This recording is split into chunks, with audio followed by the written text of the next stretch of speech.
So I've got an entire deer hanging here, obviously in quarters. Now it's too warm to just leave these quarters hanging like this. The meat would spoil.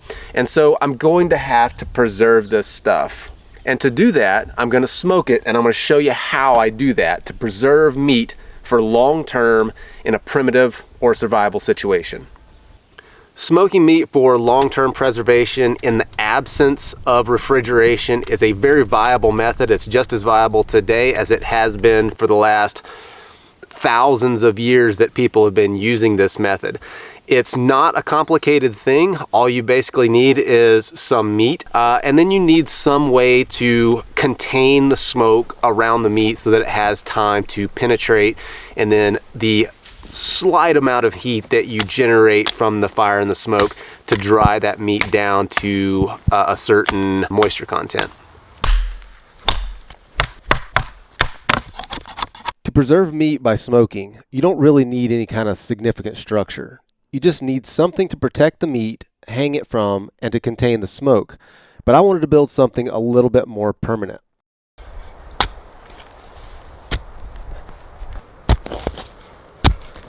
Excavating into a hillside is a lot of work, but it also has some pretty significant advantages. One being thermal mass, and two being that the soil typically isn't flammable. Something that is often overlooked in primitive smokers, and I learned this lesson very, very well a few years ago. I knew it was risky turning this bark shelter into a smokehouse. Just kind of tried to bump the heat up a little bit to dry things out a little bit faster, and left it unattended, and I think the green wood that I had on the fire must have dried out and just got a little bit too much flame length, caught the bark on fire, and well, see the result.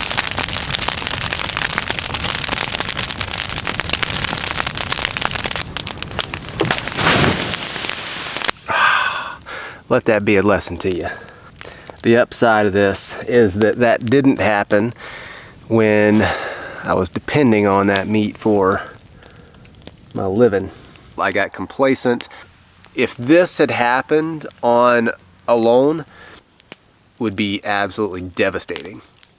If I end up doing this again, it's probably either going to be with mud or stone, non-flammable stuff, or solid logs with a stone liner around the inside like I did on alone. Hence the extra work and the excavation.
So after some thought and deliberation, mid-build, I'm changing things up a little bit.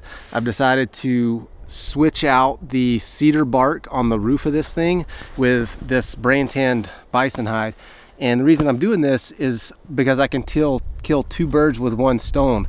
I've been meaning to smoke this bison hide for a while, just haven't got around to it yet. So we're gonna throw it up on top of this thing and smoke the hide and the meat all at the same time.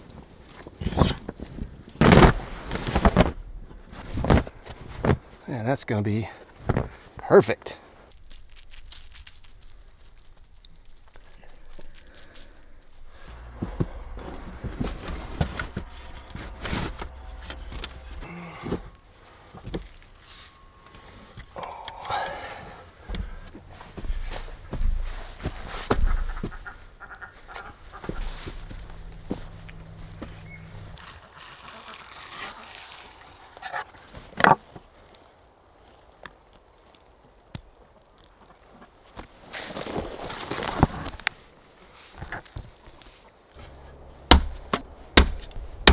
I'm going to cut this big fat cap off of here and we'll render that out separately.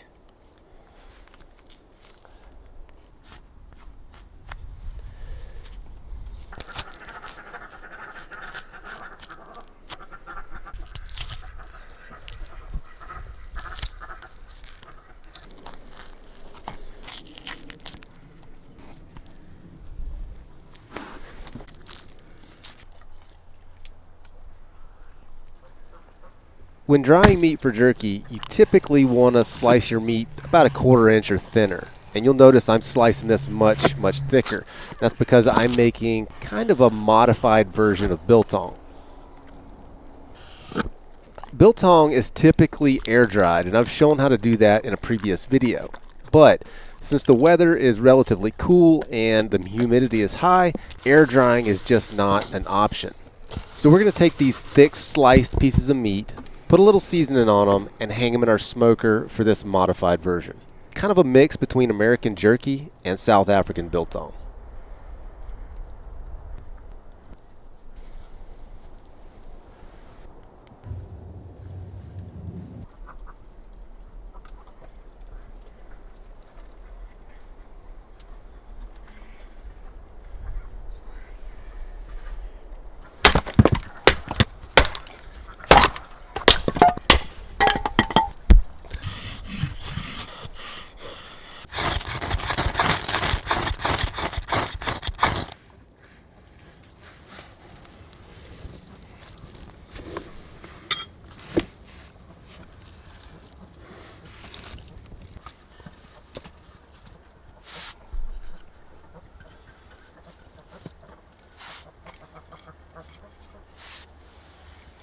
So we've got all our meat, bones, and everything else hung up in here.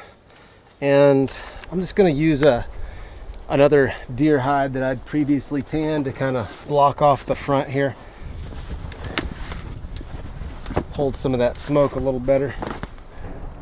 So I've got this fire going right now with Doug fir, but I don't want to smoke the meat with fir. This is just to get it going. If you smoke your meat with conifers, pine, firs, cedars, stuff like that, it kind of gives it an acrid taste.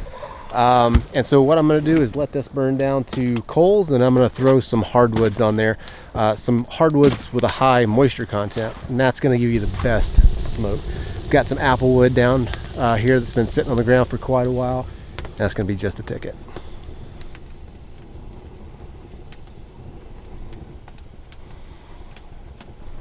So the sun has set and this day is about over.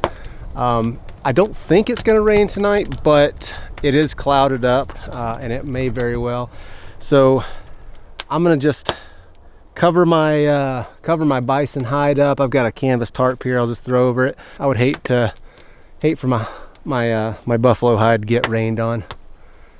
Just soak up a lot of water, and these brain tan bison hides don't do very well when they get wet. They tend to kind of fall apart a little bit. Smoking meat is a preservation method that's been used for thousands and thousands of years. The smoke itself has antimicrobial properties, and that in combination with drying the meat below a certain moisture content is going to preserve this meat pretty much indefinitely, as long as you keep it dry. All right, so it's next morning. It looked like the fire burned for a pretty good while with those green pieces of apple wood on there. So we'll just get this going and just keep it going all day. It'll probably take, I'm guessing, in this type of weather, probably 3 days to dry this meat down to where it'll keep. But it's developing a little bit of a rind, and it's looking good.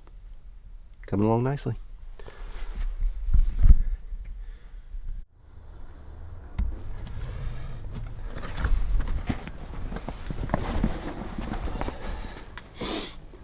Oh yeah.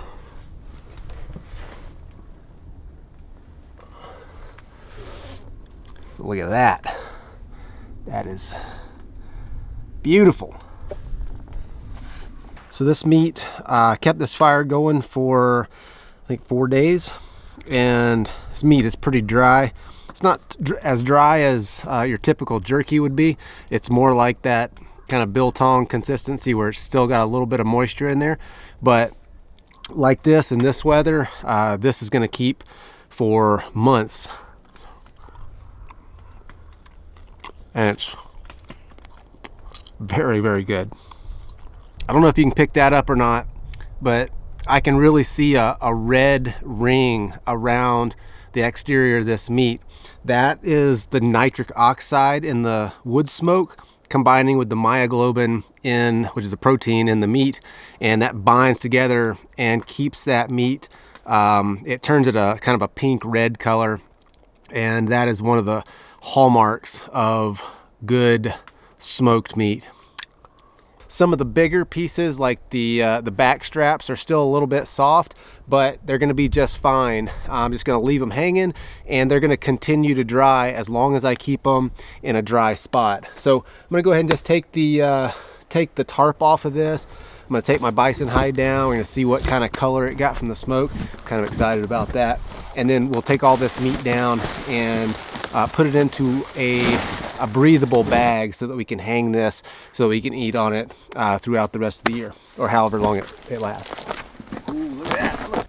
That's beautiful. Nice kind of a buckskin color to it. Check these ribs out. So these ribs like this, you can keep these just on a shelf. They don't need any kind of refrigeration or anything. And then this meat down here on the flank, this is kind of like deer bacon.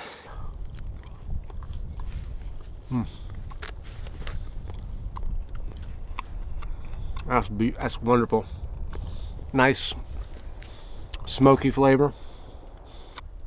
Now, having all of this dried kind of smoked meat like this is great. You can just eat it like jerky, but you know, if you're in a long-term situation, you're out here and you're eating nothing but that, eating just dried meat like this, it gets old. It's hard on your teeth, but all of this stuff, we can use it just like any other meat. We can take this, we can cut it up into small pieces, put it into our pot, whatever we're using to cook in, and just kind of slow simmer it, and this stuff will reconstitute, plump up, and it's actually very, very good.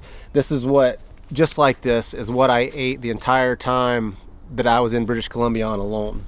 But anyway, this stuff right here, we're gonna chop these ribs up, and we'll just slow cook these things in our Dutch oven, and the meat's just gonna fall off the bones, and that nice smoky flavor is just going to permeate everything else that we put in the pot.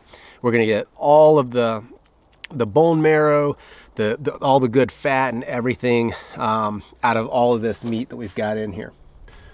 So these two pieces of meat right here, I'm really excited about. These are the tenderloins from inside the body cavity. So on a beef cow, these would be the filet mignon, if I said that right.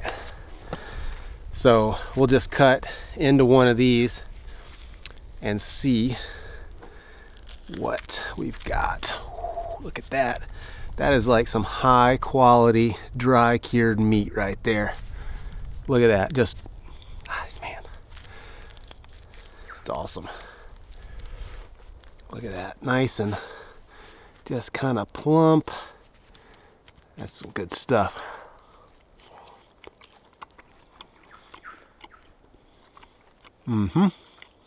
When I was on alone in British Columbia, I didn't have any salt, didn't have any seasonings of any kind, and you don't need that stuff. It just improves the flavor. The salt does help with the preservation, but it's not necessary. I smoked meat just like this in BC, didn't have any salt at all, and I kept it. I think I killed that deer on like October 10th or something like that, and I kept it all the way to the end of November, and we were in weather conditions like we're in right now. Constant kind of freeze thaw cycles. It would get real cold and then it would warm up to above freezing, and the meat was perfectly fine. Nothing wrong with it at all. As long as you keep it in a dry spot, and every now and then just kind of, you know, if you're hanging it in a bag or something like that, just open it up, take a look at it. If it starts to develop a little bit of white mold, that's completely fine. Just take it and set it out in the sun, or put it back in your smoker, dry it back out a little bit, drive some of that moisture off, and this stuff is going to stay perfectly fine for a good long while. So some of these bigger pieces like this is actually the brisket from the deer. There's a lot of fat on this, a lot of meat. What I'm going to do with this is just chop it up with the axe a couple of times. We're going to throw it into a pot down here with some dried mushrooms and just let this kind of slow cook, just kind of simmer all day. And this is going to break down into some very good smoky stew type stuff. If I had anything other than just dried mushrooms, I'd throw that in there as well, but that's all I have right now. Kind of slim pickings, but it's gonna be good.